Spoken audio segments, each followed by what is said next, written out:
Hi, this is Yarding with Honest Reporting. Today, the entire country of Israel, people around the world, are just in shock and in mourning for 3 Israeli children who were kidnapped and then murdered while on their way home from school.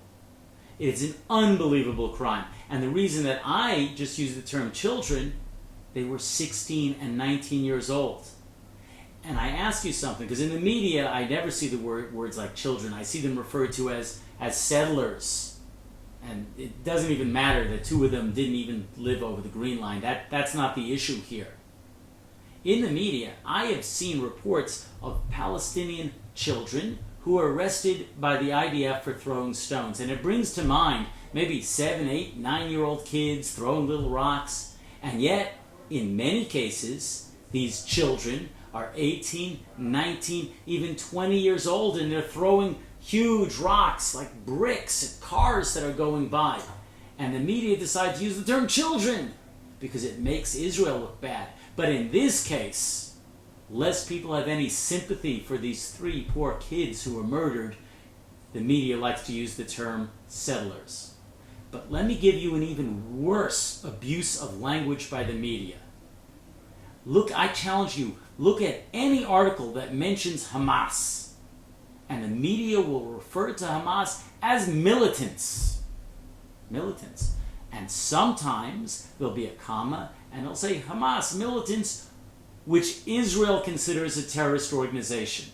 Or maybe even, which Israel and the United States consider a terrorist organization.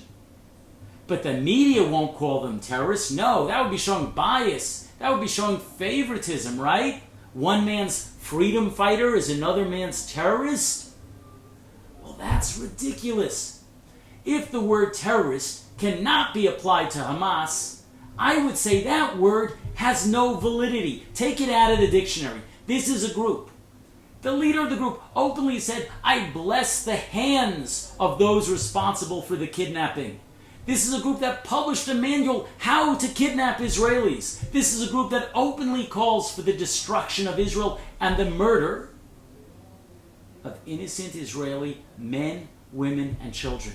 And I say to you again, if they're not terrorists, if the media is afraid to apply that label to Hamas, then we don't need this word because it has no meaning whatsoever. We need your help. You need to demand accuracy in reporting, especially when it comes to Israel, because Israel's always shown by the media in an unfavorable light.